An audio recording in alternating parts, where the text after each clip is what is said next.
As previously discussed on this channel, I am a lover of making money inside of video games. There's somewhat of an art of accumulating ridiculous amounts of wealth, and I honestly had a blast completing the Millionaire challenge in Fallout 4, where the solution was to bottle and sell en masse a ton of purified water. But today we'll be visiting the other game series that Bethesda cultivates, being that of the Elder Scrolls games, traveling all the way up to Skyrim to answer the age-old question, how long would it take to become a millionaire in Skyrim?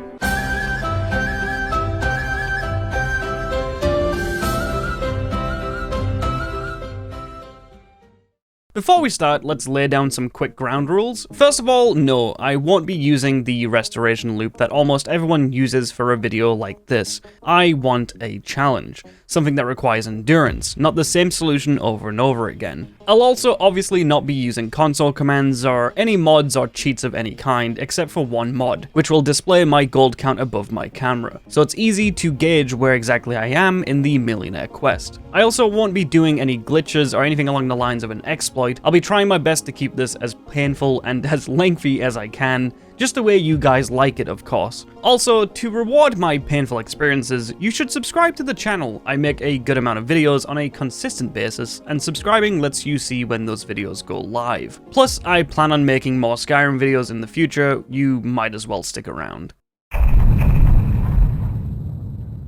So the playthrough starts like any other. We're a prisoner of war in the back of a cart, a dragon comes down and saves our lives.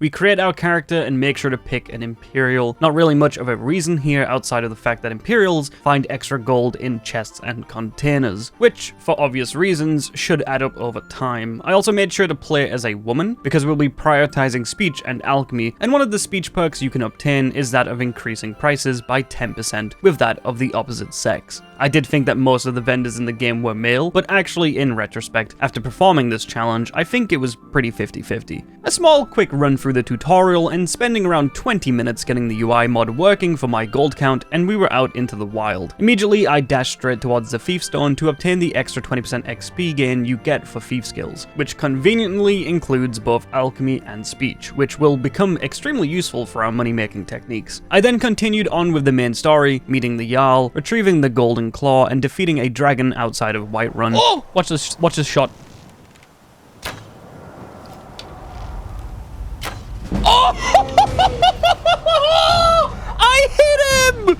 All this to spawn in the dragons so I could loot them for extra gold. As this video goes on, you'll see exactly why this was a big mistake. In order to make some quick cash and to level up my alchemy skill, I robbed one of the local stores in Whiterun. I grabbed a few supplies, crafted a few potions, and then left to head westward for one of the main pillars of this operation. Situated a far distance west of Whiterun lies an old and abandoned farm named the Golden Hill Plantation. This farm used to be owned by a now forgotten family and is just asking for a new owner. It's also here I'd like to mention that I am playing on the anniversary edition of Skyrim, which comes with a few useful extra pieces of content, this farm being one of them. Once you discover the Golden Hill Plantation, you are prompted with a quest named A Farmer's Life for Me, which revolves around reuniting the dead ghosts of the previous owners and then taking up the reins of running this old farm. A nice house with a nice hearth, a few extra rooms, but most importantly, a decent amount of farmland. Gameplay speaking, we get 38 fertile soil at this farm, which is more than enough to make a stable supply of potions for our money-making needs. But before we become a farmer just yet, I ended up traveling to Solitude for the extra vendors and also to find two important resources. We need imp stools and canis root. This is crucial because we can plant both these resources in fertile soil and then combine the two ingredients to make paralysis potions, which are one of the best-selling potions in the game. And the best part? Every time you farm these fertile soil at Golden Hill, you receive 4 of said resource, resulting in a huge pile of ingredients and a steady supply of income. So after a while, I finally obtained the ingredients needed and planted them back in my farmstead. Another thing worth mentioning is every time I fast traveled to my farm to collect my resources when they were ready, I would be attacked by a random dragon, which was good for boosting combat XP for leveling up, and collecting dragon scales and bones for selling, but there was the downside that I had to fight a dragon literally every time I came here. The reason? Situated a stone's throw west is a dragon's mound, which undealt with will result in dragons just constantly spawning here. I actually didn't know this when I was performing the challenge, which resulted in me killing exactly 27 dragons across the entirety of this run from this farm alone. Anyways, paralysis potions give a lot of XP, so in no time I was racking up that alchemy skill. But before I started selling them off to every vendor possible, I had to level my speech to be more cost efficient, so I was off to join the Bard's College in Solitude. If you join the college successfully, you obtain a perk named Gift of the Gab, which gives the player an extra 15% bonus XP towards their speech level, which helps with leveling of course. But more importantly, we unlock Gerard Germain as a trainer who is a master of speech, meaning he can train me all the way up until level 90. So I ventured out and reclaimed Olaf's verse for the guild so they could coerce the Jarl into funding their program once again. The guild was successful and were allowed to maintain their old rituals, and I received the training of the most articulate man in all of Skyrim. Before the end of day 1, I also joined the Thieves Guild for, again, more vendors, and also for use later on. I spent the rest of the day fast traveling to my farm, creating potions of paralysis, and then selling them off to vendors across the world. Every time I'd level up, I'd immediately head to the Bard's College to receive my 5 speech levels before rinsing and repeating over and over again. After roughly 6 hours and 20 minutes, I had achieved max alchemy through nothing but spamming paralysis potions alone at my farm. We're gonna go for 100, boys. Here it comes. Here it comes. Oh, shit! I obviously unlocked all the relevant alchemy skills, and by the end of it all, each paralysis potion was selling for around 800 gold, which is a very strong yield for such a simple 2-ingredient potion. By the end of day 1, I had around 1800 gold, 100 alchemy, and 92 speech. All my money was spent on leveling my speech through Gerard Germain, and I was left with the remaining 8 levels to go on my own. The foundation was laid for my money-making empire, but we still had so much left to do. After all, 92 is only halfway to 99. So, I ventured where no man should ever venture. I heard that collecting all 24 stones of Brenzia could be a good way of making extra cash on the side. So yeah, I might have gotten a little sidetracked in day 2, away from my potion business at least. I spent the next 6 hours collecting all 24 stones and returning them to Vex of the Thieves Guild. In my defense, I did have to join the Mages Guild and complete a few quests, and also purchase a property in Solitude in order to collect all 24. The reason why I wanted to collect all the stones of Brenzia is if you hand them to Vex in the Thieves Guild, she rewards you with the ability Prowler's Profit, which causes any container or treasure chest or burial urn in the game to have around 2 to 3 precious gems each, which for obvious reasons results in a huge amount of gold on the side. Oh, and another side note, the paralysis potions which I was using for selling were pretty useful for combat too. I'd like to point out that I was playing the game on the Adept difficulty the entire time, which isn't exactly hard, yes, but when you power level speech and alchemy, which are both non-combat skills, then combat kind of outpaces you. So the paralysis potions did somewhat balance it all out. After all this is said and done, I got back on the potion selling grind. I achieved 100 speech naturally through selling my potions, and achieved the final ability of each vendor having an extra 1000 gold, which if you add the 500 gold investment I unlocked around level 70, the average vendor in the game went from around 500 gold each to 2000, which is obviously 4 times more efficient. I ended day 2 roughly 10 minutes later with a small gold count around 35,000, but the real grind to make some cash would start tomorrow. I started day 3 off by discovering the rest of the major cities for vendors, which included Falkreath, Dawnstar, and Windhelm, before spending the next hour harvesting crops, creating potions, and killing dragons. I also stopped by the Temple of Mara for an amulet in case I wanted to find someone to share my wealth with. For what use is money if I don't have a cute, cuddly Nord husband to snuggle up with? I'd like you to meet Balamund, a Nordic smith who lives and works in Riften. You interested me? Won't lie, I am. And you? Your choice.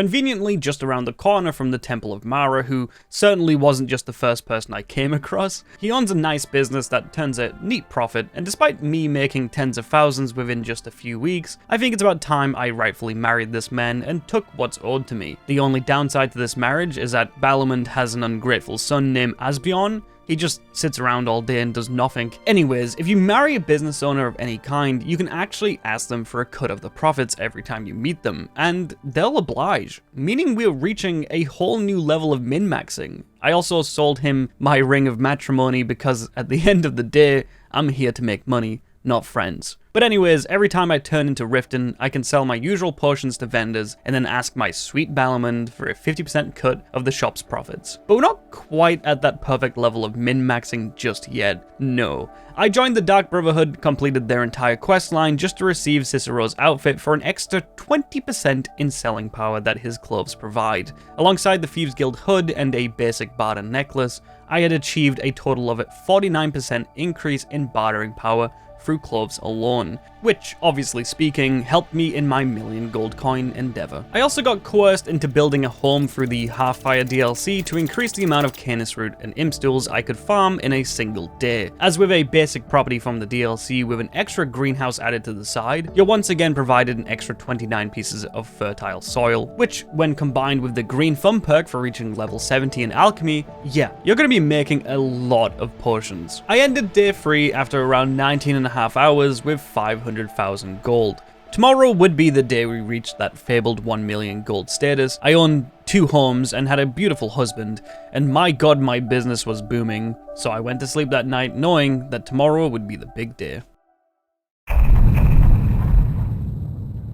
The cycle continued. I would venture to my 2 farmsteads, collect all the Canis Root and Imp Stools a man could carry, head on over to any alchemy bench and pump out a ridiculous amount of paralysis potions, and then head across the entirety of Skyrim itself, selling them to any and every vendor. I would occasionally bully my husband for a return of the profits, and from time to time venture into a cave to receive a bundle of shiny rocks from the Stones of Brenzia perk. I also took some time to show my chat room just how dusty my PC is. Look at this. You see this dust, right? Look at that. Jesus Christ. Overall, the final day was a bit of a gruesome grind, but we did manage to power through. After 23 hours, I had finally done it. I had reached 1 million gold. 999,318 gold. And our final trade of the entire night. I'm going to give it all remaining 300 potions. And just like that, we're millionaires. Yep, just like that, we're millionaires, chat. Woo! We're so rich! We're so rich! What do I do with a million? What do I do with this? There are very few people within the houses of Skyrim that can claim to own the status of being a millionaire, and through hard grit and a ton of work, I was able to achieve it in under 24 hours. But before I sign off, I had one last loose end to close off. I went to deal with Balamund's ungrateful adopted son, Asbion. In the thick of the night, I cut him off the only way I could, but unfortunately, I was caught in the act. Balamund had awoken to the sound of slaughter and walked in at the worst time, so I had no choice. My wealth took me an astounding time to collect, and I wasn't going to let it go that easily. I had lost the one thing I held so dearly, my Nordic prince. Fortunately speaking, I received 100 gold pieces of inheritance from his death, so that was pretty neat. Itsjabo. In the name of Jarl Lelia Lawgiver, it is with great regret that we inform you of Balamund's death. The deceased has bequeathed unto you a measure of inheritance in the amount of 100 gold. Wait, only 100 gold? Only 100 gold. And I got 10 of it got taxed. Also, I threw away his ring as a sign of respect. But like Gollum, I immediately regretted this decision and went fishing for the valuable in the cold, dark sea, where eventually, the fastest growing millionaire of Skyrim reached the end of the road. Once again, thank you guys so much for watching. If you don't know already, I own a second channel named Jabo's Dumpster, where all of the VODs for these videos and various others are uploaded on a consistent basis. I'd recommend hopping over there if you see yourself waiting around for new uploads. As always, I've been Itsjabo, and there'll be more content to come real soon. Goodbye.